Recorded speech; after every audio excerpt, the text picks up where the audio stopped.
morning. It's a great pleasure to be here with you this morning at the Women's Forum. I think I have a bit of a challenge, which is going to wake you up after this great Cartier gala dinner. But this morning we're going to speak about a topic we're all passionate about, which is gender diversity. And we will do it in a slightly, I guess, disruptive way compared to what you might have heard in the past on this topic. We believe today is really a time for change.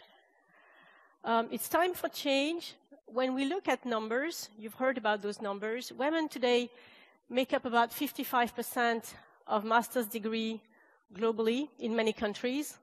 And yet, when we look at representation of women in boards or in executive committee, depending on the studies, it would take about 90 years to get parity in those segments, at those levels.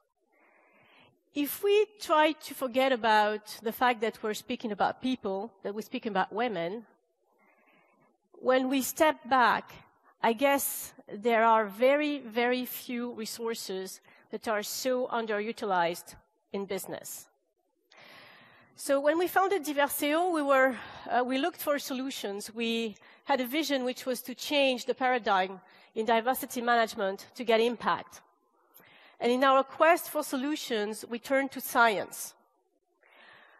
We turned to science and we started working with researchers at Harvard University and other eminent institutions looking for solutions. And a few years later, this is the kind of impact that we obtain with some institutions by integrating high-level science and basic science on how the mind operates into business. So in this company, for example, they increased the percentage of women in expatriate general managers' positions from 15% to 34% in 36 months. And we're going to see why and how they've been able to achieve such a good result. What we need to think about is that our mind is like a computer with two processors. We have a first processor, which we're going to call level 1, which is higher, deliberate, thoughtful. For example, when I'm speaking to you, I'm concentrating on what I'm telling you. And we have a second processor, which is totally automatic and works without thinking. For example, still, when I'm talking to you, I'm performing a few motor tasks. I'm standing. I'm using my hands. And I do this without having to concentrate on what I'm doing. And it's highly important to understand that. When it comes to social interaction, each time we see someone for the first time, our level 2 processor is going to get activated. And our level 2 processor, in the space of just a few milliseconds, is going to provide the individual in front of us attributes that might or might not correspond to the specific individual we have in front of us. Those attributes are derived from our past experience, from the culture in which we live, and for the environment in which we operate on a daily basis. This level 2 is really very powerful, and we're going to see how powerful it is, and we're going to experience this all together. What I'm telling you is that on this chessboard that you see up there, square A and B, I'm not speaking about the letters, I'm speaking about the squares themselves. Square A and B are exactly the same shade of gray. So this and that is exactly the same gray. Who sees this as being the same shade of gray? Please raise your hands. No one? So I'm going to remove the context. Do you now see them as being the same shade of gray? Please raise your hands. All of you? But I guess you probably think that I did some kind of a trick, right? Yeah? Okay. So what I'm going to do now, I'm going to add some PowerPoint white lines on that shape. And when you see them as being the same shade of gray, I will please ask you to raise your hands. Are you with me? Okay. Yeah? No? Okay.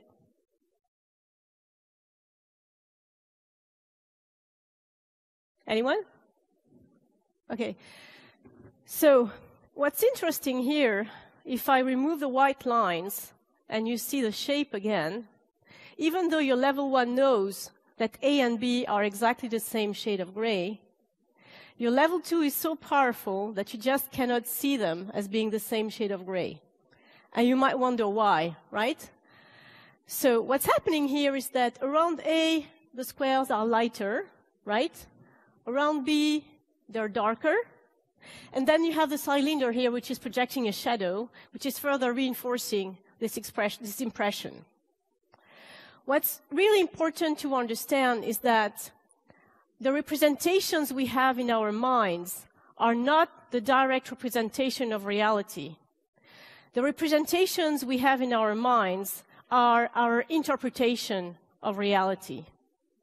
And once we know that we tend to interpret, the best practice and the habit we need to build is to have tools so that our representations in our mind can be a better representation of the reality around us.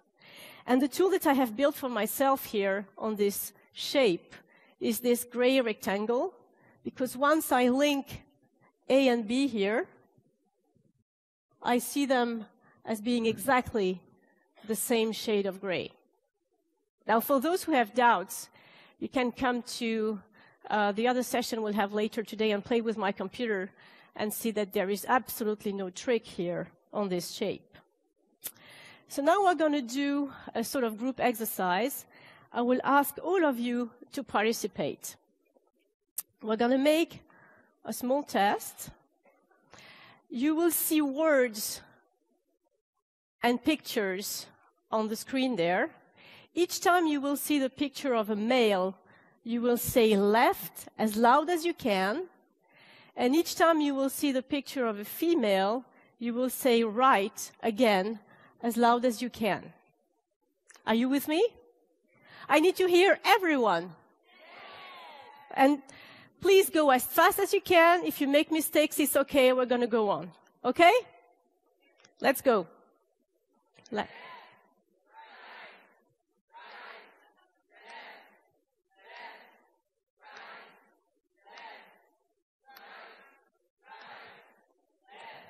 Okay, good. Now, we're going to move to words now. Each time you see a word related to leadership or to a leader, you say left. Each time you see a word related to helper, you say right. Are you with me? Let's go.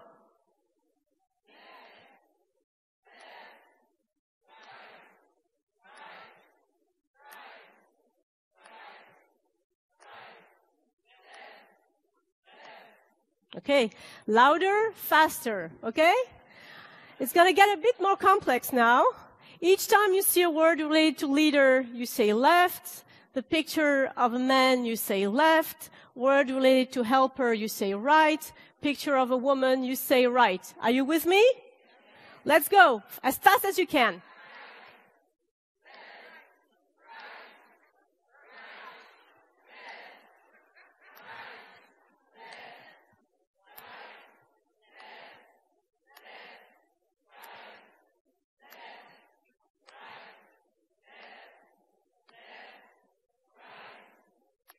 Okay? Now, we have reverted the dimensions. Each time you see a picture of a woman, you say left. Picture of a male, you say right. Are you with me? Let's go.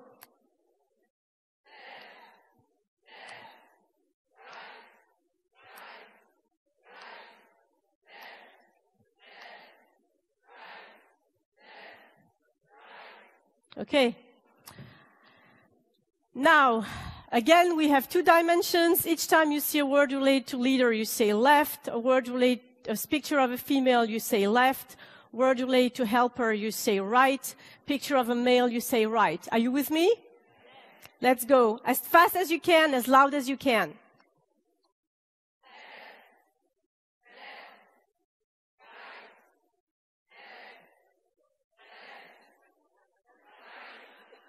Come on.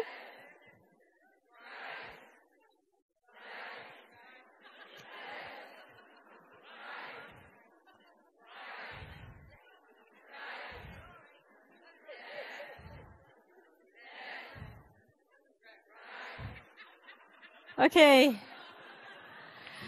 So, ladies and gentlemen, what you have done here is what we call an implicit association test. On the first block where you had male and leader, female and helper, you went actually much faster than on the second block. On the first block, you needed 867 milliseconds. On the second block, 1,315 milliseconds, which means that even us in this room, we have a stronger association of male with leadership and female with being helper or subordinates. Now, for the Women's Forum, in partnership with the Women's Forum, we've conducted an online research, with a sample of about 800 managers and executives. And we are going to share the results with you. But this is important to understand that the results that we have on those tests are highly predictive of our behaviors. But understanding that we have those kind of associations is also very helpful, because we know that 80% of the people who take this kind of test on an important association for themselves are going to adjust their behaviors. So when we look at the results we had from the overall study, what happened was that if you ask people if they explicitly believe that men and women are equally good leaders, about 70% of the people are going to say yes. Men and women are equally good leaders. On the implicit or unconscious side, things look a bit different. 55% of the people are going to have a stronger association of the unknown man you had in the test with leadership, while the female famous leaders that were included in the test, only 25% of the people are going to see them as great leaders. We also looked at the difference between men and women on those tests. Explicitly, the differences are very tiny. Implicitly, both men and women have these kind of associations, though slightly stronger for the men. And there are reasons for that.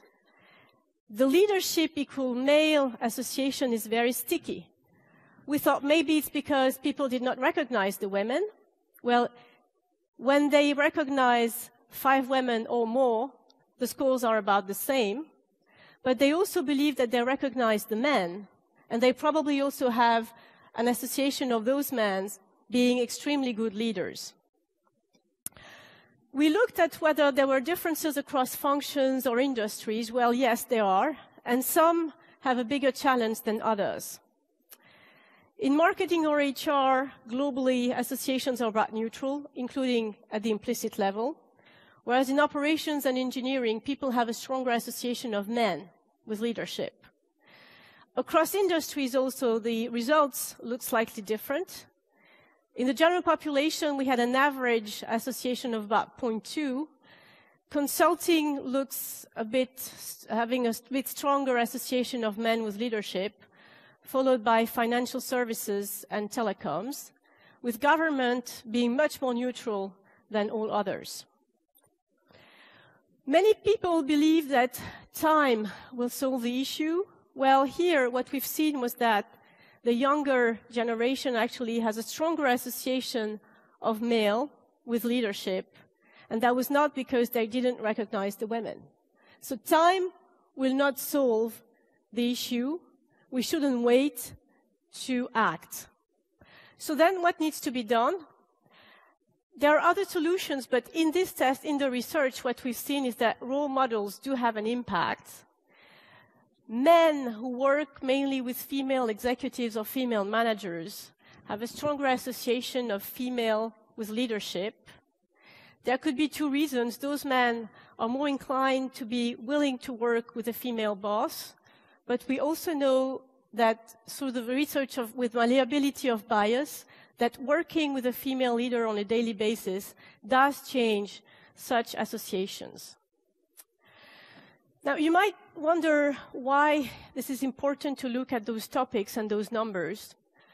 What we have seen through research is that those unconscious associations actually are highly predictive of our behaviors, but also of people's performance.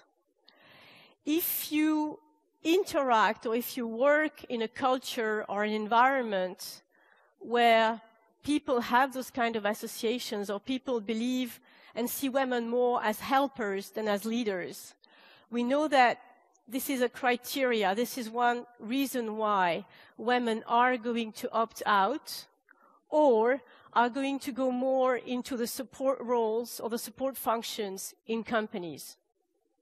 The other point is that when a boss has some kind of unconscious associations that are in oppositions with implicit or explicit performance criteria, people perceive it, and we've measured the impact it has on performance. It reduces somebody's performance on average by 20%. This is a lot. So what needs to be done? The companies that have obtained results started, like many others, by getting CEO buy-in, of course, but we found it was much more easier to get CEO buy-in when people start being aware of those implicit associations. It is actually quite disturbing for a CEO to take a test such as the one that you've done in the group here, and to understand that, yes, sometimes he makes decisions that he might not have taken otherwise. So they start looking also at the business case, at integrating diversity in their strategy in a slightly different way. Once this is done, of course, it is much easier to move forward, but moving forward, the point is not to provide women with leadership seminars or to have concierge services in companies. The changes that are needed are really deep. They go deep, but they need to be targeted. And to be targeted, you need numbers. You need to collect numbers, of course, on the demographics, as we all do. But we can get much more effective if we collect numbers about those implicit associations, if we start to understand what they are, and if we start to understand which ones are going to be the strongest barrier to women's progression to leadership positions. Once this is done, once we know exactly where we need to act, the question is how to act. Very often we found that HR processes, even the best ones, do not reduce cognitive bias. You've seen how our level 2 is powerful. You cannot override it. So instead of building standard processes that everyone needs to use, it's highly important to understand the implicit mechanisms that shape decisions and to see how those might be slightly transformed to make sure that we can be more objective in decisions that we make. The second point is to have the right values and the right culture. It's easier to work on culture and values, but here, what I would like to draw your attention on is the small cues that you might not see that trigger those attributes that might be counterproductive for women. And the last point is to set action-oriented KPIs.